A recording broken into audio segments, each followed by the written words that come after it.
Uma das produtoras que mais tem trabalhado e feito bons projetos esse ano é a A24. E hoje eu trago um novo filme dessa produtora que é Bodies, Bodies, Bodies ou Morte, Morte, Morte. E é disso que a gente vai falar hoje. Eu, inscrito com vocês! Sim, pessoal, esse é o vídeo de hoje. Hoje vamos falar de Bodies, Bodies, Bodies ou Morte, Morte, Morte aqui no Brasil. Novo filme da A24 que tava prometendo pra caramba, mas será que cumpriu? Antes de mais nada, eu só quero deixar aquele adendo de que esse vídeo ele não tem spoilers do filme e que se você quiser assistir Bodies, Bodies, Bodies, você tem que dar aquela procurada por aí. E antes da gente começar, eu só peço pra você se inscrever no canal se ainda não for inscrito e deixar o seu like se gostar do vídeo. E se você quiser e puder, compartilhe esse vídeo com amigos e familiares que gostam de cinema, que ajuda o canal a crescer cada vez mais e porque eu garanto que vão gostar do conteúdo. No mais é isso, bora pra sinopse! Um grupo de jovens adultos por volta dos 20 e poucos anos se reúnem na casa de um dos amigos para curtir um final de semana. E para os dias serem mais legais, eles decidem por fazer um jogo chamado Bodies, Bodies, Bodies. No entanto, quando um dos amigos aparece morto, a tensão aumenta e os amigos passam a desconfiar uns dos outros, não sabendo quem é o assassino. Bodies, Bodies, Bodies foi dirigido por Alina Haim, diretora nova no mercado que só tem mais um filme na sua carreira, e esse filme aqui também foi escrito pela Chloe Okuno, que também é uma diretora nova no mercado, mas que esse ano ela já fez um thriller psicológico excelente que ela dirigiu e escreveu, que é o Watcher, que além de tudo tem crítica aqui no canal, confere lá. E como dito, esse filme ele é da A24, uma produtora que tá gigantesca esse ano e que entre os filmes que ela lançou esse ano nós temos o X-Men, Tudo e Todo Lugar ao Mesmo Tempo, entre outros filmes, e ainda a gente tem programado para esse ano o filme Pearl, que é uma prequel do filme do X. Ou seja, uma produtora de muito destaque que não costuma colocar o bedelho no projeto que ela tá bancando. Ela é uma produtora que deixa os diretores colocarem bastante das suas visões nos seus filmes. E Bodies, Bodies, Bodies, ele me chamou muita atenção nesses aspectos também. Porque aqui eles tentam abordar bastante temas, principalmente incluindo pela parte do seu elenco. E queira ou não, é interessante você ver um filme sendo tanto dirigido quanto escrito por mulheres, o que traz diferentes noções e visões para os filmes. E no caso desse filme aqui, ele tem caído em muitas categorias: slasher, sátira, terror, suspense psicológico. E isso é meio confuso, principalmente quando você vai descrever um filme desse para alguém, mas eu acho que o filme ele consegue abordar um pouco de cada um desses temas,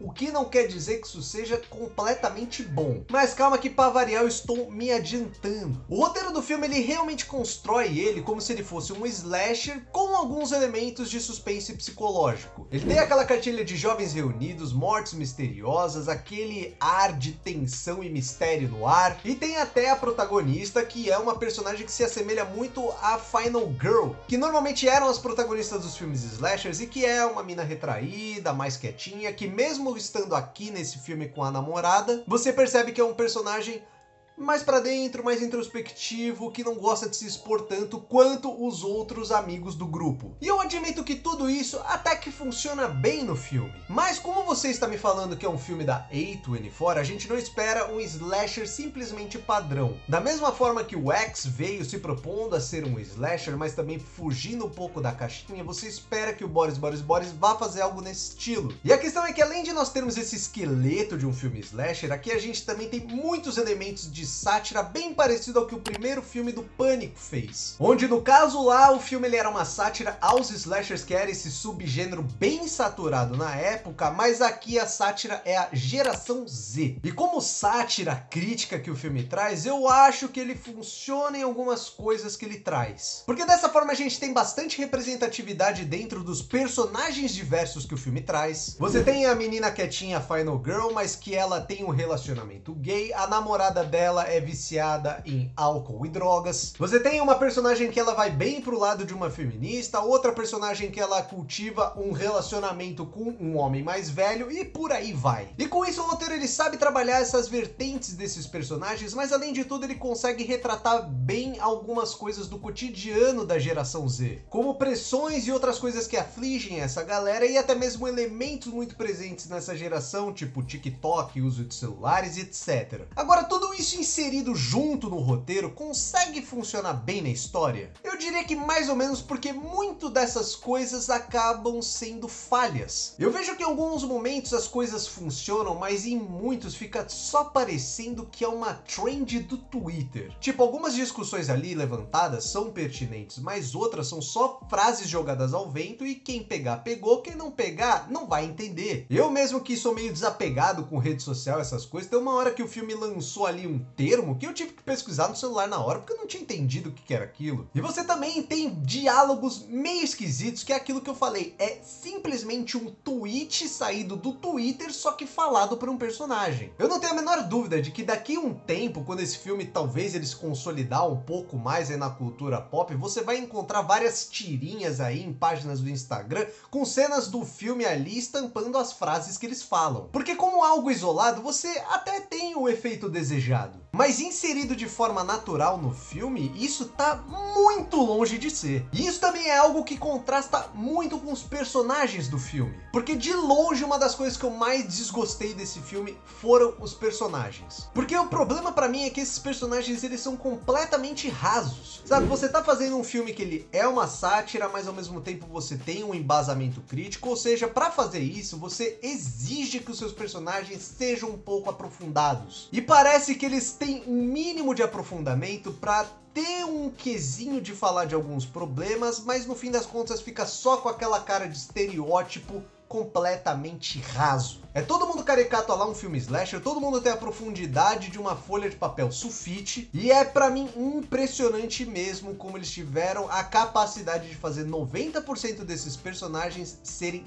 detestáveis. Você tem um ou outro que dá pra curtir, mas meu amigo, de resto não dá. Porém, existe uma coisa que eu gostei muito nesse filme, que é justamente o suspense. Diferente da crítica e sátira, que tem os seus pontos funcionais, mas muito falhos também, o suspense ele funciona muito. Eu me vi intrigado do começo ao fim em descobrir quem era o assassino, me vi ali tenso com o que podia acontecer no filme, e mesmo que o roteiro ele falhe em alguns momentinhos, com algumas situações que são bem absurdas e os personagens tomando aquelas decisões deveras burras, eu gostei meio que de tudo. O filme ele consegue criar esse clima de tensão, consegue criar essas dúvidas que um filme desse tem que ter, e ele consegue fazer bem uma coisa que é muito difícil nesse tipo de filme, que é a conclusão. Porque normalmente a revelação de quem é o assassino, quais eram as motivações, às vezes são legais, mas muitas vezes a gente dá aquela torcida de nariz. E aqui, mano, de verdade, se tem um ponto alto desse filme, é a conclusão, a revelação de quem é o assassino, qual é a sua motivação, é genial. Era algo assim que não me passou na cabeça em nenhum momento e me pegou de surpresa. Mas mesmo que os personagens eles sejam detestáveis, uma coisa que não dá pra negar que é boa nesse filme é o elenco. Entre os atores a gente tem a atriz Maria Bakalova, que recentemente fez a filha lá do Borat em Borat 2. Nós também temos a Amandla Stenberg, Chase Sue Wonders, Rachel Sennott, Pete Davidson, Mihala Harold e Lee Pace. Geral consegue cumprir bem o seu papel, todo mundo funciona bem, mas quem rouba mais a cena pra mim é a Maria Bakalova como a protagonista. Também gostei muito da Rachel Sennott, que faz talvez um dos personagens ali que são um pouquinho mais bem desenvolvidos na trama. E também o Lee Pace, que na moral ele consegue interpretar o único personagem gostável dessa galera. E também dando um adendo aqui pra trilha sonora, que é muito boa, compõe bem o filme, dando uma de tiozão aqui, ela é bem da geração Z, bem jovem e que funciona legal. Olha, Boris Boris Boris é um filme que naturalmente se criou um hype sobre ele, e sendo um filme da A24 era impossível de não ter certas expectativas com ele. O filme ele tem ambições grandes em ser um thriller psicológico, com terror, com slasher, trazendo também uma sátira e crítica sobre fatores da nossa sociedade atual. No entanto, quando você tenta abraçar tudo isso, você não consegue, cara. Então algumas coisas ficam falhas, algumas coisas não funcionam tão bem, mas outras têm um resultado muito bom no filme. A sátira crítica, ela funciona até um certo ponto pra mim dentro do filme, o que é ruim, porque quando você assiste ele, você vê que é o ponto central que eles queriam discutir ali. Mas pra mim, onde o filme ele funciona melhor era no ponto que era só pra ser um pano de fundo pra discutir toda essa situação, que é o terror slasher. Além de funcionar muito melhor, pessoalmente foi de muito mais interesse pra mim. Sendo assim, é uma pena, porque ao menos pra mim eu termino o filme com aquela sensação de decepção, porque era um filme que estava prometendo demais, tinha muita gente falando sobre ele, mas quando você vai assistir, você percebe que ele não consegue ser tão efetivo com o que ele realmente queria fazer. Mesmo que isso não queira dizer que o filme é ruim, tá? Sendo essa a minha nota para Boris,